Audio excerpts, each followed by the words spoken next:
The Renaissance is one of the most important periods in human history, and art was a massive part of it. There are 5 key Renaissance pieces down at the National Gallery in London, and I love going down there to inspire myself. On this particular trip, because of the significant changes in the art world recently, algorithms, non-fungible token, immersive digital art experience, I can create art. one question kept running through my head.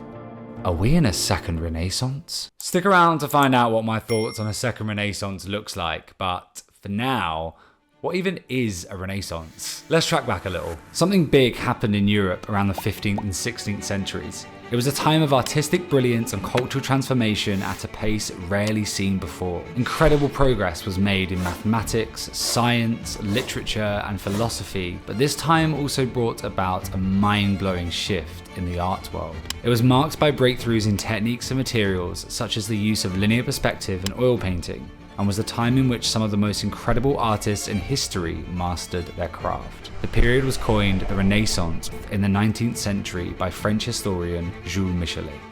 Right, there is your whistle-stop tour of the Renaissance, but how about my question earlier?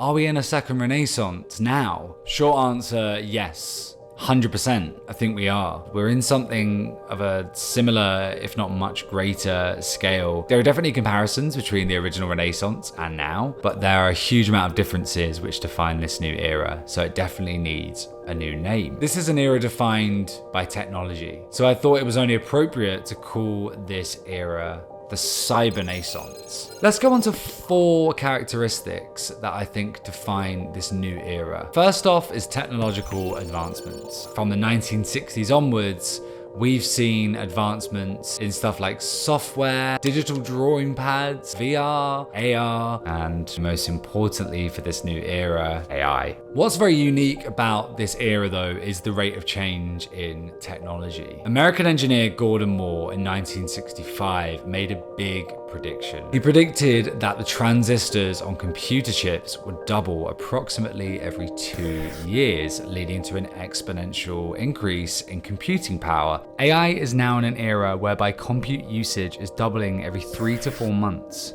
And considering the creative works that our machine friends are already putting out, we're in for a wild ride.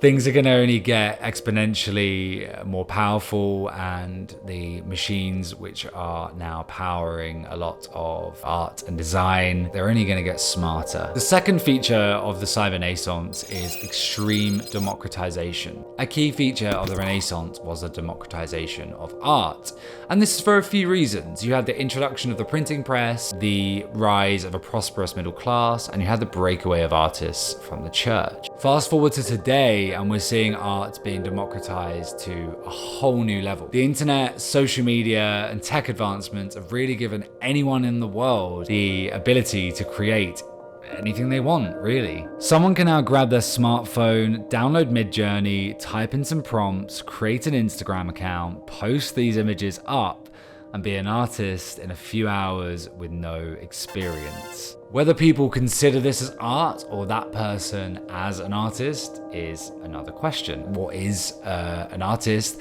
What is a creator when they are receiving a lot of assistance from machines? This is something I'll talk about a bit later in the video, so stick around for that. Also, most of us have social media profiles now. The tools that we have to create, for example, Instagram stories or TikToks, have become really advanced. If you think about it, we're all kind of creators nowadays. Most of the people in the world are. If they're creating content to post on their profiles and they include video edits and they're editing sound, then they are creators. It's the extreme democratization of art to the point where anyone can do it. The third feature is commercial ties. A groundbreaking event happened in 2011. Mike Winkelmann, also known as Beeple, who is a huge digital artist who has been posting daily art for as long as I've probably been alive. He sold his collection of everydays at the Christie's auction house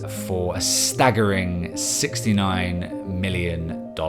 Like, I never thought I could sell my work like this. Which was huge for the art world. Art was a big part of commerce during the Renaissance, don't get me wrong, but the Cybernaissance has brought in an era where we have art being sold as NFTs, a completely new format for brand new digital currencies on something called the blockchain. It's a massive innovation. Whether it's gonna stand the test of time is another matter, but you can't deny that it's changed how art is being viewed in the commercial world. Now, I'm not saying that the traditional art market is fading away, and that is very much not the case. But my point is, we are going to see a huge shift in how art is seen in the commercial world, considering we have these less tangible forms of currency coming in now, and stuff like NFTs changing the way we see the ownership of art. Also, what's really interesting to me is now the creation of art seems to be more connected than ever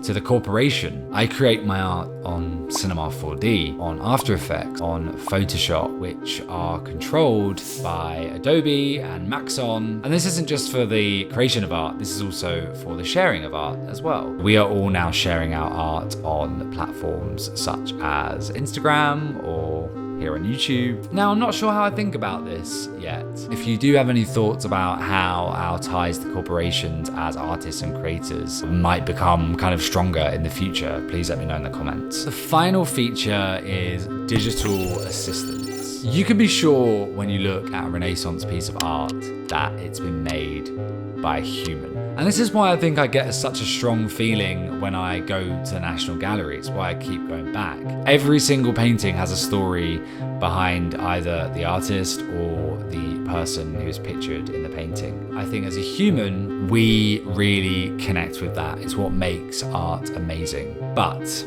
we're entering into a new era where machine learning is going to be assisting us in our creativity. Now, this is why I picked the prefix of cyber in Cybernaissance. Art has been aided by software for decades now. We're used to this, but now we've entered into an era of generative AI, whereby the machines are not only aiding us, but they are taking on the work themselves. We may prompt them as humans, but they are generating work. This is a thing, in my opinion, that defines the Cybernaissance. This brings me on to my thoughts about the whole thing. I wanted to create this video to highlight that it's an exciting time. Like, we are in a period of massive change, but I think you can't help feel as a human creator a bit like disillusioned at the moment and a bit worthless, I think. I think the moment that I opened Midjourney and I could write in a prompt and it created something that I've spent years training myself to do, it immediately made me stop making work, and I still haven't like fully got back to making work yet. The idea of a Cybernaissance is super exciting and it has endless possibilities, but nothing that I've created so far, which has been purely generative, by AI software, none of it feels anywhere near as genuine as any of those pieces that I frequently visit in the National Gallery, because they don't seem to have meaning. And I am scared that in the future we're going to be entering into an era where, yes, anything's possible, and yes, we can create anything with digital assistants that might mimic the work of any incredible artist throughout the ages, but it's that lack of meaning that scares me, and I don't know if I like where it's going, but we'll see. I really want to know what you guys think as well. Are you welcoming this Cybernaissance with open arms, or are you now going against it? Because I think there are two people at the moment in the art world, the creative world, the design world. I feel there are people that are looking at all this shiny new stuff and they're like, yes, let's take this, let's make new art with it. Let's create new accounts, which are, my AI account, and let's run with it.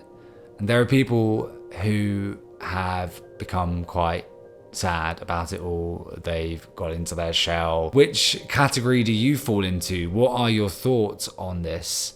Please let me know, and we can strike up a conversation in the comments. Thanks for tuning in, guys. I can't wait to hear your thoughts. Bye.